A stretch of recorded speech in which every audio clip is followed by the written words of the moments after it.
So hopefully this will be valuable for you. So I'm going to go through the findings, some of the themes that I found of how educators are using this theory in their practice, and then the relationship between experience and potential, and some key challenges and opportunities.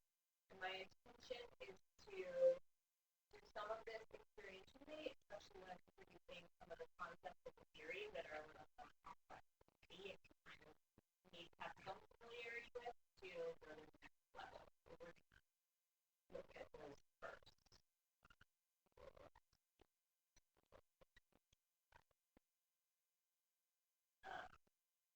How educators use it.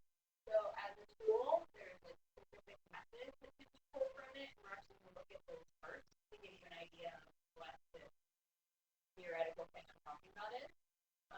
And then as a framework or a way of seeing the world in ontology, so the philosophy of an educator, what you value. I look at it as where you're teaching from, and then the how and what you're teaching. So the how and what are the methods where you're teaching from, or logical. Let's go to the next slide. You can actually again. Okay, so these are what's called four quadrants of general theory. Some of you might have seen this before. I'm sure you have. You're familiar with it. There is the world of the evolved. So we'll go through the level part in a minute. But this is usually what people are introduced to the theory. So if you're just getting to know it, this is a really useful tool, and it's also kind of a hook. This is what hooks me, where I'm like, wow, this is so amazing. I can use it in so many ways. And all of the educators that I interviewed mentioned this fashion. So I'm going to talk about it a little bit, and of course, the and I'm going to go through them and just kind of give you an overview of what they are. This is a way of seeing the world, or things that are we're always experiencing all the time. So we're the spectrum of, I think, quadrants. So they're all manifesting at the same time. We may not always be as aware of all of them as we are others. Hopefully, there's the individual interior, so like inside your mind, subjective learning space, thoughts, feelings, emotions, worldviews, perceptions, and then the exterior eye, the singular, interior and exterior, which is subjective. So what I'm doing right now, I'm standing up here talking about this PowerPoint. I'm pointing to it. My actions or behaviors, things we have seen so much or observed, so it's very much subjective way of perceiving things. And then if we come over here to the we space, still in the we space right now in the classroom. This presentation is part of the we space. We're going to do back to me in a second. It's also going to be another microcosm space. And then Prescott College is an example of that. So shared values, social norms. It can extend from an immediate group of friends or community all the way out to entire cultures of society. So that's where that operates from. And then there's the interobjective, so the collective exterior way of perceiving the world. Systems, networks, technology, government, all kinds of systems, not necessarily just government and ecological environment, but road systems, what the computer systems that we're using. So that's to give you a brief overview. Just to make sure you get it, we're going to work together, and I like to put something at the center of the quadrants and use them as a lens to look through and sort of see all of the realities at the same time about different topics.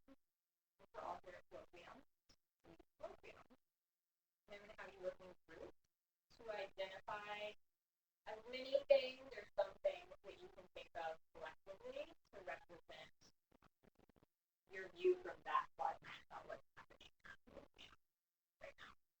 So maybe we just do groups of 3, 4, 3, 3.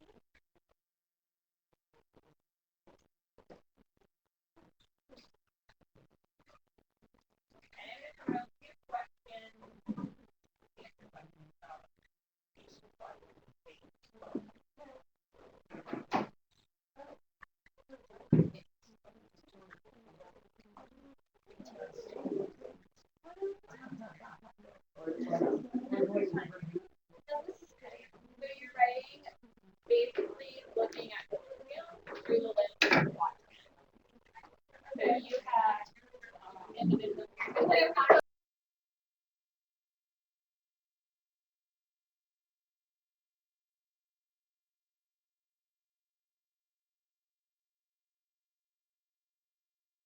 Right now, you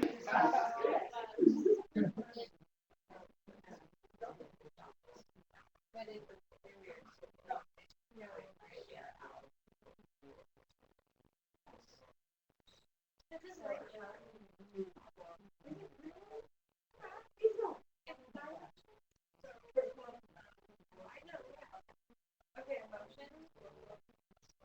Let's start with thought part. Thought is everything about society value.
That's sort of it. Because Louis is like medical. Okay. I think Louis is so funny. So let's just take one more minute and then we'll figure it out. So we would be around it's like totally like shared seating. I mean, it's in the, I mean, how would you feeling? I don't know, but what if What about origination? That's how I'm thinking about it. Where does it originate? But it doesn't even have to be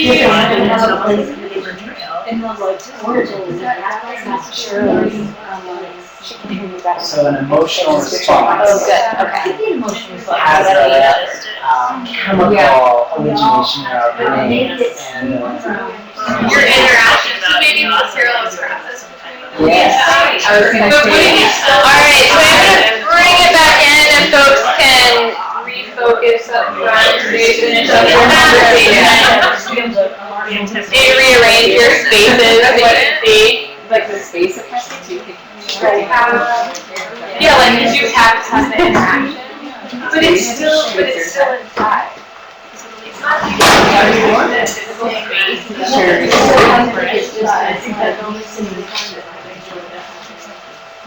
Well, you're feeling it. Your own emotion.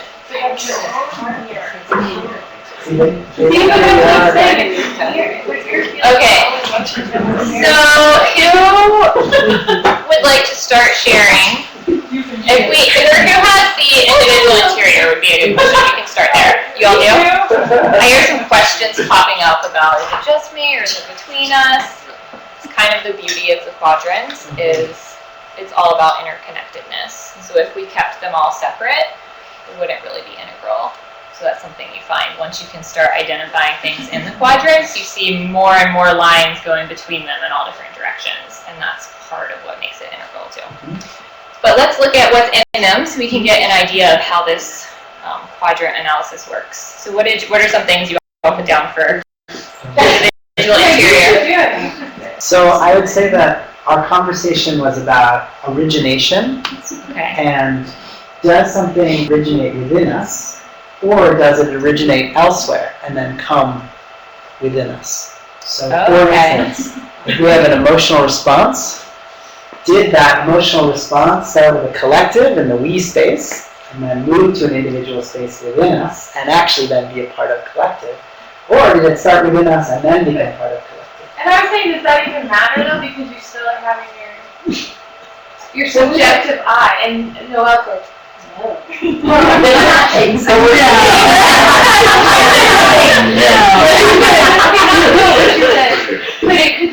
That doesn't exist. No, well, I think what I'm seeing is two different stories about the origination of idea, or origination of self. Like, is there, I think the question became partly, is there a self?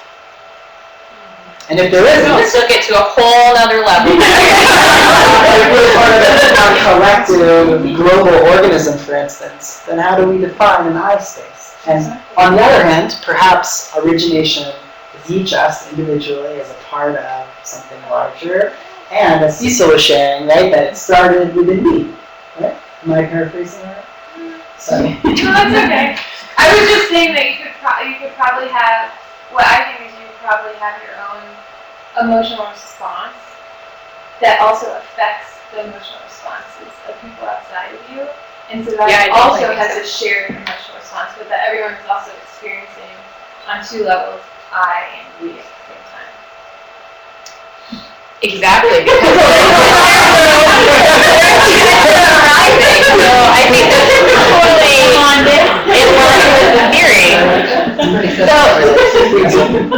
this is a theory, and you don't necessarily have to subscribe to it. And I think that question comes into that, like, is there an I space? That's definitely going a little like above and beyond the theory, or questioning, I guess, the foundations of the theory. But what you said second is that they're happening at the same time. So you're having this we space and this I space together, and one can affect the other. And I think that's definitely true. That's the nature of the quadrants, is they're all happening at the same time, and they're all related. The question of, did it come from my emotional response first, and then go out to the collective, or did it start in the collective and then it affected my emotional response? Well, maybe both, or maybe either way. But I think personally, if you're still having that individual interior experience, then that's what's existing in that quadrant at that time. But it could be caused by a number of different things. So way to take it really deep, aligned with the focus of these sessions. What about the people who had the we space? Let's go to the we space then and see what we thought for that. Is that you all? Yeah. Okay. We were looking at it in terms of colloquium. So we were trying to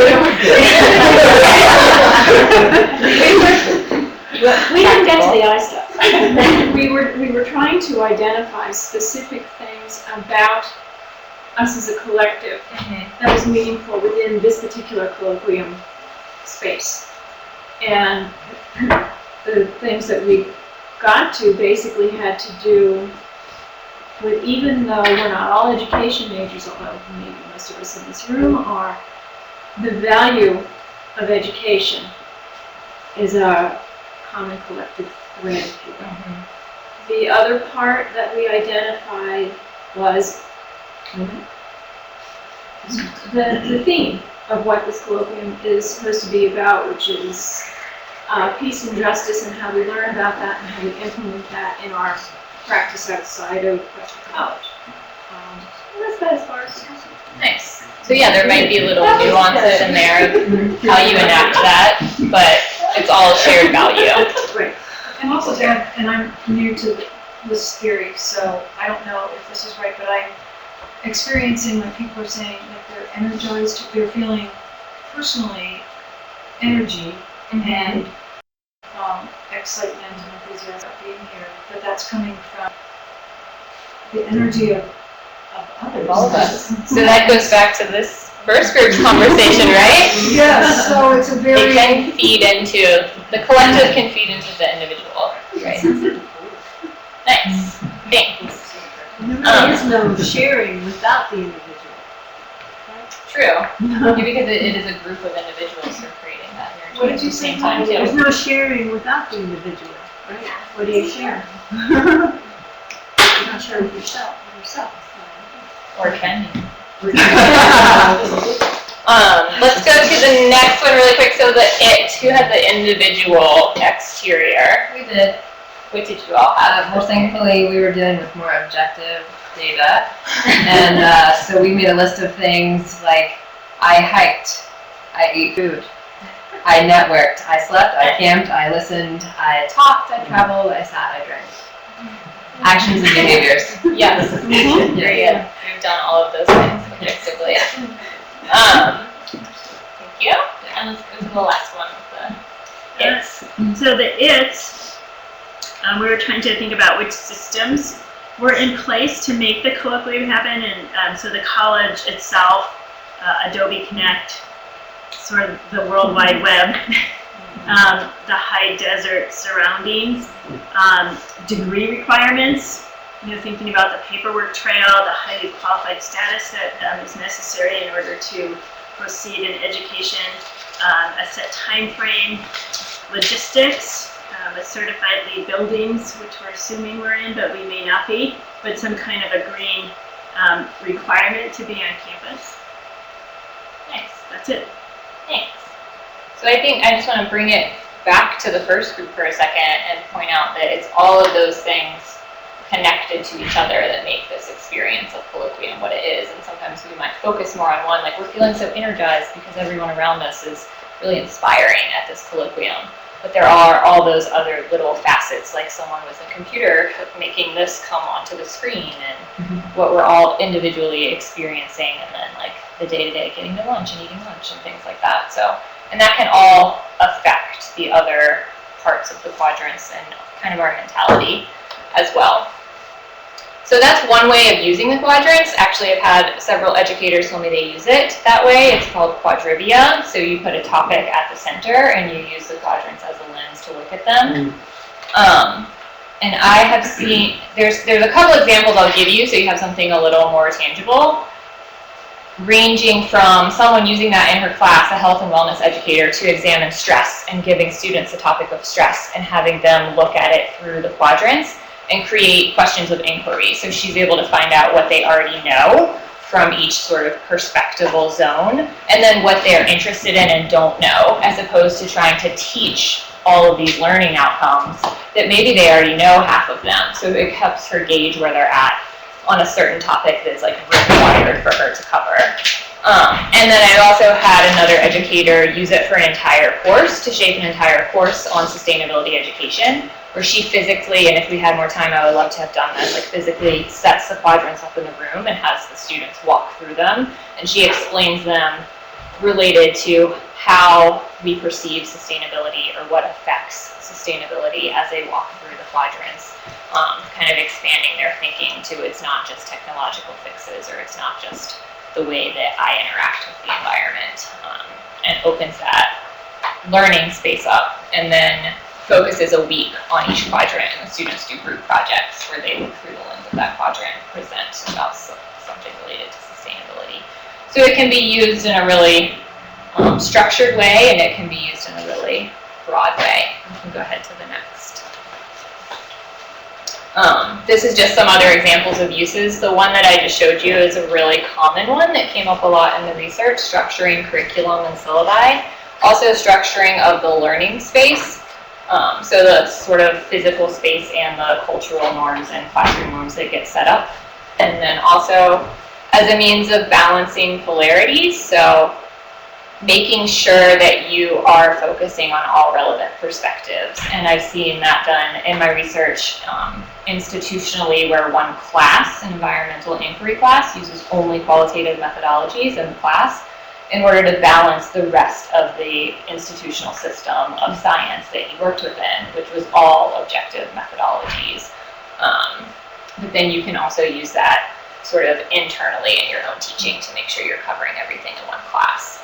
And then there's also diagnostic applications, like I just said, to assess your own teaching. You can structure assessments based on this, so making sure students assessing from the individual interior. Questions? Yeah, just when it's a good moment though. Okay. I was just curious about an example of the learning space being structured around the quadrants, what an example of what that might look like is. I think it's really dependent on the instructor, but kind of relates more to states and stages maybe than just the quadrants, but how you ensure that they're enacting in the environment in all of those ways. And so setting up those chairs like this to ensure more of a community interaction could be a piece of it, or setting up tables together for group work, or choosing to have class outside instead of inside, aspects like that. You can go to the next one. Oh, the other thing I wanted to mention was its use in assessments, the quadrants' use in assessments. So you can assess from each of those quadrants a student, and then really ensure they're reflecting on themselves. And what I found is that promotes a lot more self-awareness than using just objective assessments. And as a diagnostic tool, in looking at assessments, if you look through a quadrant lens, you can see that most of our educational assessments in contemporary education are very right-hand. They're very objectivist measures of learning. So that's a really good awareness tool for students too, as their own diagnostic to look at complex problems. The other big part of the framework is developmental stages, and I'm not going to spend a whole lot of time on this because it is really complex, and mainly what I want to point out is that there are stages of human development. That's really the purpose of this part of the theory, and they're really important to education. So having an awareness that humans go through developmental stages and how that affects and impacts how they see themselves and how they see the world, and then consequently how they interact with the world. Integral theory's sort of foundation of developmental stages is based on the theory of spiral dynamics, and you can zoom in to that one there. And I really like this diagram because it's fun. It's very complex, as you can see down here. It talks about sort of how individuals move through these stages of development, but also entire communities and societies throughout history have moved through stages of development. So starting down at like the more tribal, animistic magic to tribal are sort of based on power, and then the black and white thinking that's very justice oriented, there's a right and there's a wrong, moving up into the orange, it's kind of like achiever, basing your success on your achievement, looking at things very objectively, sort of autonomy becomes important in that, like the right to think for yourself, up to green, which is where it's more egalitarian or community-based. And so those are the phases, and then you get up into the tiers where you become more world-centered or universe-centered when you get up into yellow and turquoise, which is considered more integral consciousness as well. You could learn a ton more about that. We're not going to spend a ton of time on it, but if you want to hop to the next slide, basically the purpose that I want you to see is that it relates to integral theory refers to them as MAMES often, but it relates to your self-identity and your worldview. So what I see in the world, who I am in the world, how you interact in the world, and as an educator, if you can know that about someone, it can really help you relate to that person and teach to that person. And it's really based on, or kind of aligns with a lot of other theories of development. There's a ton of theories of human development, but moving from this sort of egocentric to ethnocentric to world-centric. And as you move through those developmental stages, the idea is that your scope of care expands and expands. So from individual care to community care to universal care, and even to cosmocentric care. And if you want to go down one more. And this was the main theme that I found throughout all my research of how educators use the levels, the developmental levels of integral theory, is this idea of developmental regard, which is an understanding and awareness of developmental levels in students, and also evaluation of that. So I actually went into this research thinking integral theory is this wonderful way to have transformative education. It's so transformative for students, and the purpose of integral education is to transform and to move people up to these higher levels of consciousness of care and things like that. And I do think that that's a purpose, but after having done the research, I realized it's not as much an intention, at least with the educators that I interviewed, as it is an enabling of that through opening up the learning space where they feel valued and comfortable to share their perspective, kind of by consequence, helps that to happen. It's not like they're intentionally. One educator I interviewed said, when I first started teaching and learning about integral theory, I just wanted to share it with everyone, and I really wanted to help these people understand like what I cared about and how I think that this can help them. And then as I began using it more and more, now I teach from a place that's who are you, where are you coming from, what do you value, and who are you becoming? So really putting it back to the student. And that's really useful in navigating conflict among students to know where they're coming from and translate things into language the other one can understand. And then teaching to students understanding. The other important aspects are states, lines, and types. And I'm going to go through this, try to go through this briefly too. This is kind of the grand finale of the EQUAL framework. So states are those states that we might be experiencing right now. Maybe you're kind of full and feeling kind of weighty because you just ate lunch. Maybe you're really excited to learn about this new theory. Just the things that are sort of we're passing through constantly. And then lines are the different aspects of our development that kind of relate. I see these two as kind of relating to multiple intelligences. So it's like kinesthetic, cognitive, social, emotional, all of those different ways that we are constantly learning, and in addition to just cognitive learning, which I think like our education systems often focus singularly on, but we're actually developing along all these different lines of development all the time. And then types is the one that you are most, that's I guess really the most similar to multiple intelligences, so what you're really attuned with and how you best perceive and interact in the world. Different, like I'm a kinesthetic learner. I know I'm an intrapersonal learner, so.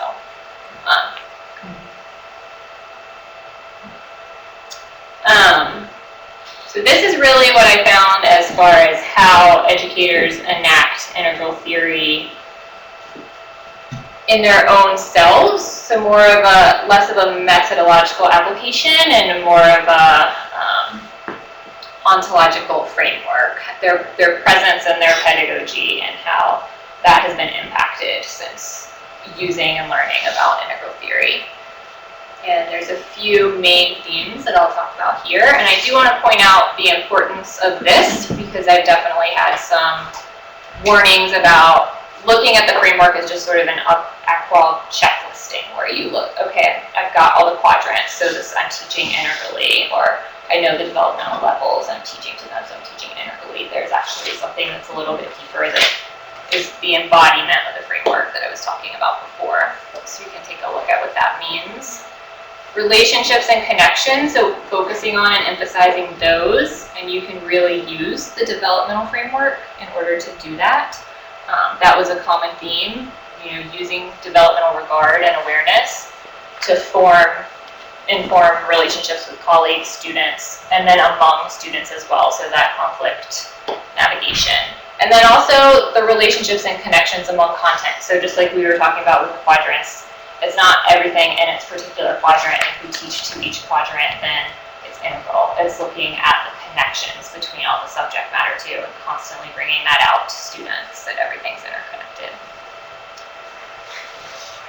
And then personal development and fulfillment was another major theme. So kind of looking at yourself as educator and how the transformation of yourself as educator based on learning about integral theory has changed and how that impacts your practice. And so some of that is that embodied awareness, so knowing about all of the different elements of the theory and trying to kind of keep a finger on multiple pulses in the classroom all the time.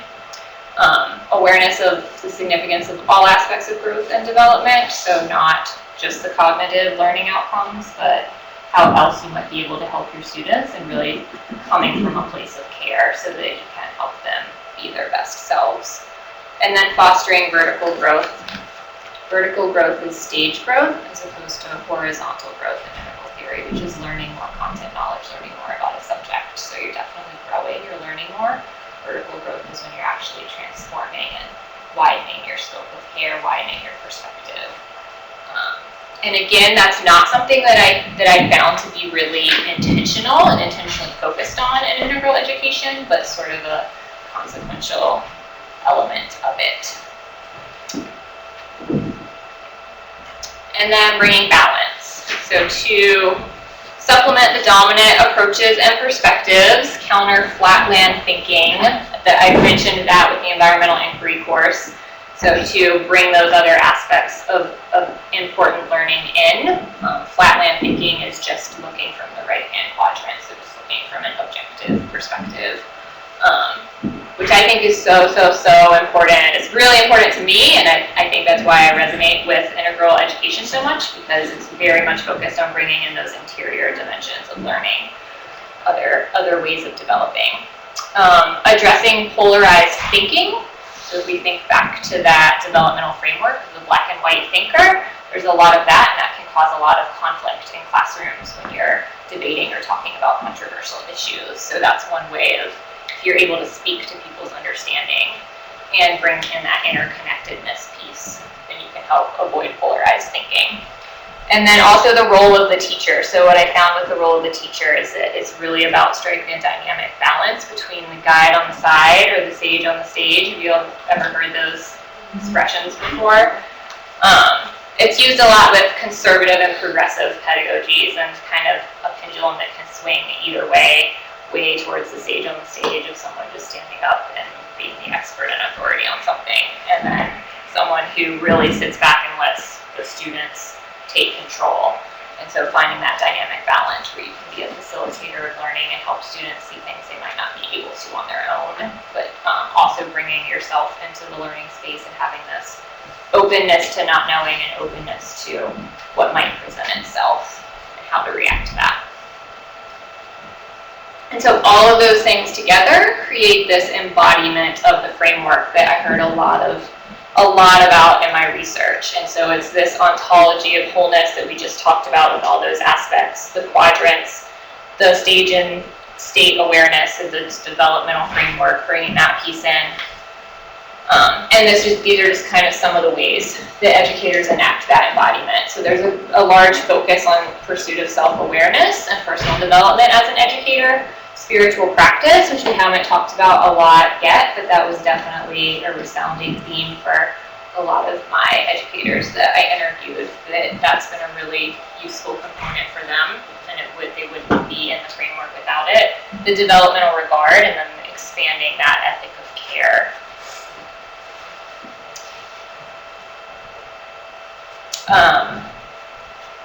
So impacts and outcomes, we talked about some of these already. These are the aspects of using integral education in practice. And then here's what I found to be some of the outcomes. So increased joy in meaning, and this is not like a one-to-one correlation here. These are just all of the outcomes because everything's all mixed up and intermingled together, so it's all affecting each other anyways. So through using a lot of aspects of the practice, then we see these outcomes among students. Increased joy and meaning, which I think is sort of opening up the learning space. There's a lot of talk about expanding the learning space. Increased care and comfort, so that's these ideas of emotional safety in the classroom or in the school culture. Students feeling comfortable enough to share more perspectives, which kind of leads to a positive feedback loop with the more that they feel comfortable, the more they'll share, the more they share, the more other students learn, the more growth and development happens along different lines and levels. And so the growth and development that was most noted across the board was an increase in self-awareness and community orientation.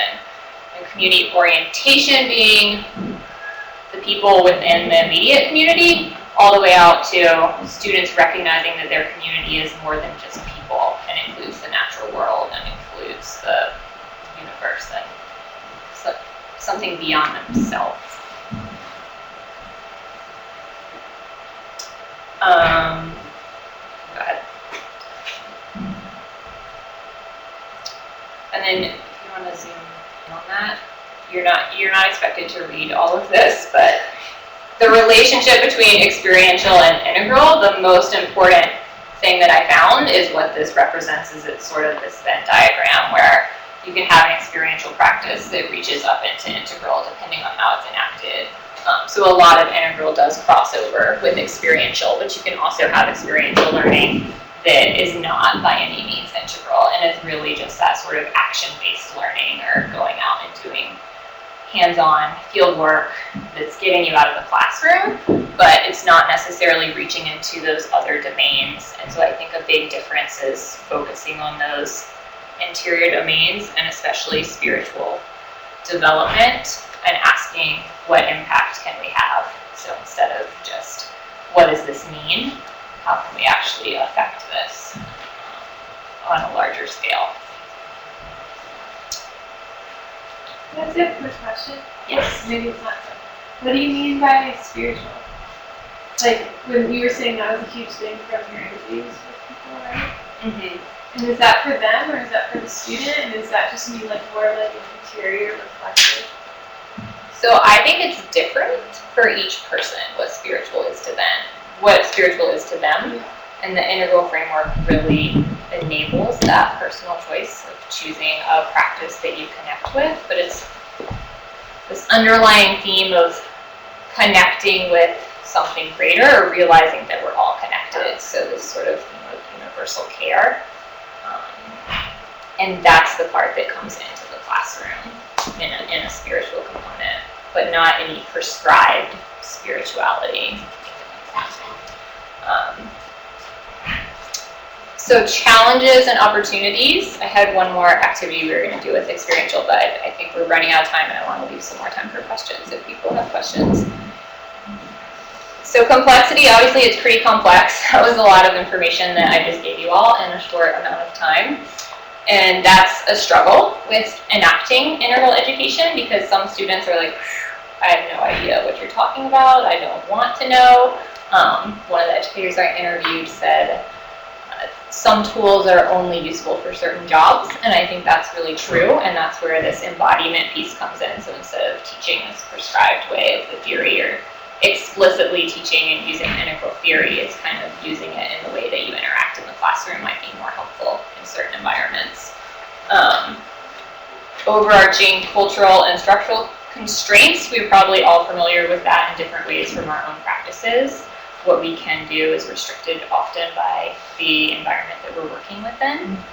But the key one that really stood out to me is isolation, that every single practitioner I interviewed said that they felt isolated and didn't have a supportive community around them for enacting integral education. And I found that really interesting in comparison to experiential education, where I feel like we have a lot of support in experiential education, and maybe it's a paradigm that's been around for a lot longer, but I think they can really inform each other. And some of the ways that they can do that is that this is a great theoretical framework, and it's almost like a meta paradigm, so it doesn't prescribe any specific method. It can be used as a method in the classroom, but it doesn't really subscribe to this is how you have to enact it. And experiential education has a ton of tools and methods and frameworks that get at the same learning objectives as integral theory that could really help to inform how do we build that community in the classroom, how do we expand the learning space, how do we respond to what is present as it arises. So different ways to actually tangibly do that.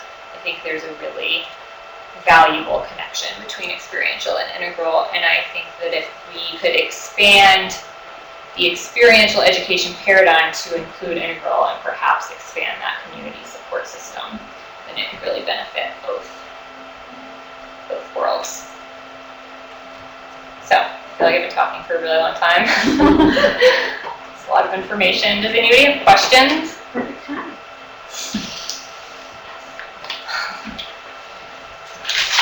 So thinking about using the 4 quadrants as an assessment tool for students, how do you assess those younger students in like the we quadrant when they're already egocentric? You know, they aren't really along those developmental stages where they're thinking in a community context. Like, how would you assess them then using the qual? They're not really from the we quadrant. Yeah, does that make sense? Yeah, I mean, because the first thing I think about with that is peer assessment. And I don't know if maybe they would be too young.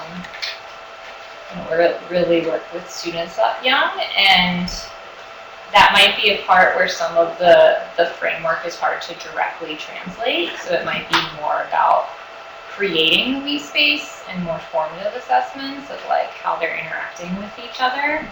And so as the teacher, maybe kind of assessing how they're interacting in that we space and what things that might need to be worked on, as opposed to having them assess each other, which is something that was talked about a lot in the interviews. But this was a young adult population, so definitely coming from a different developmental stage. Although I have to say, like, we do something similar in my class, which is the same age group, and they have just really specific rubrics and really specific ideas that they've been taught, and they're pretty good at it. I mean, they're pretty phenomenal, even at that age. And I feel like you could make the quadrants, like developmental specific. And I think the more that they do that, then the more they'll be used to doing that and improve at it too. It's kind of like one of those lines of development too. So Carmen, you have the Venn diagram. So that middle part of the Venn, experiential education and integral theory education.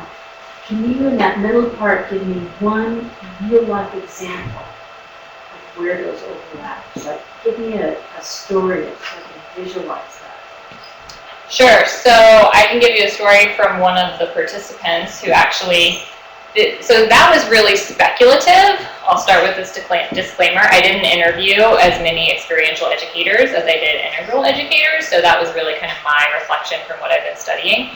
But the one that I did, who had been experiential educator for years, has told me a couple times where it overlapped, and he actually shared my thoughts about it being a Venn diagram. And he said it was when he was on an environmental ed field course, and they go on tons of field courses, and he was drawing this distinction too about field work can be purely experiential and not integral, because we're going out and we're taking water samples and we're doing all this cool fun stuff outside and measuring macroinvertebrates or whatever, but it doesn't get to that deeper level. But on one field course with a camping component where the students were all sitting around the campfire, and they sort of got into this conversation that started with science and moved into this idea of the cosmocentric vision of the universe and how we're all connected, and there's something deeper than ourselves within ourselves that's actually outside of ourselves.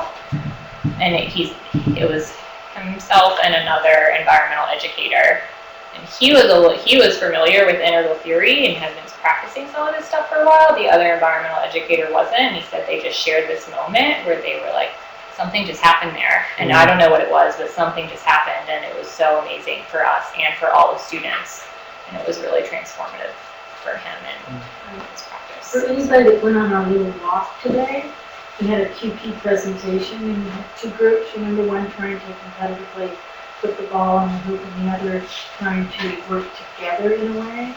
And I would say, for those of you who went on that middle group, the second group that were supporting each other, and were right in that middle section.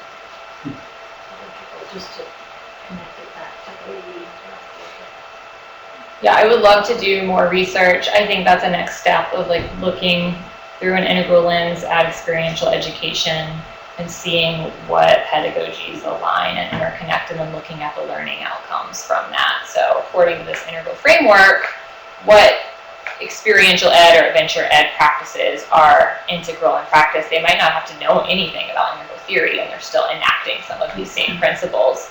And then look at the learning outcomes and see, okay, is there a positive correlation of extended learning outcomes among the ones that are more integral in nature? I haven't done that research, so I can't speak to it. My intuition would say yes, but there's more to be done. So, yeah.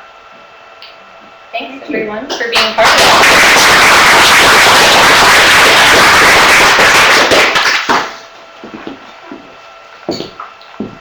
Do you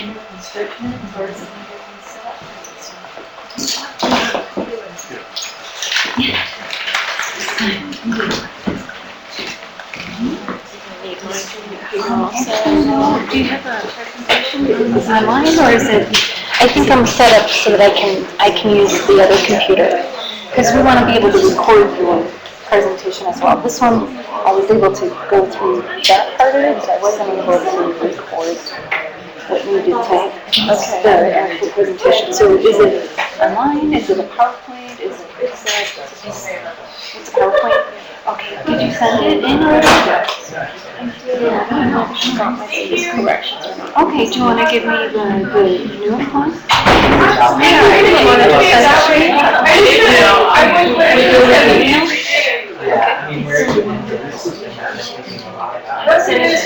I really love that data. Weather.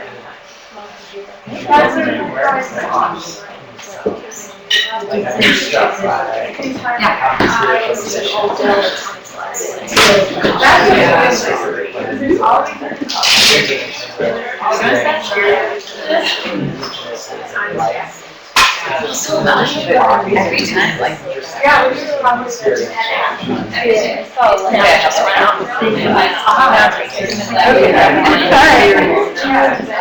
So the second one is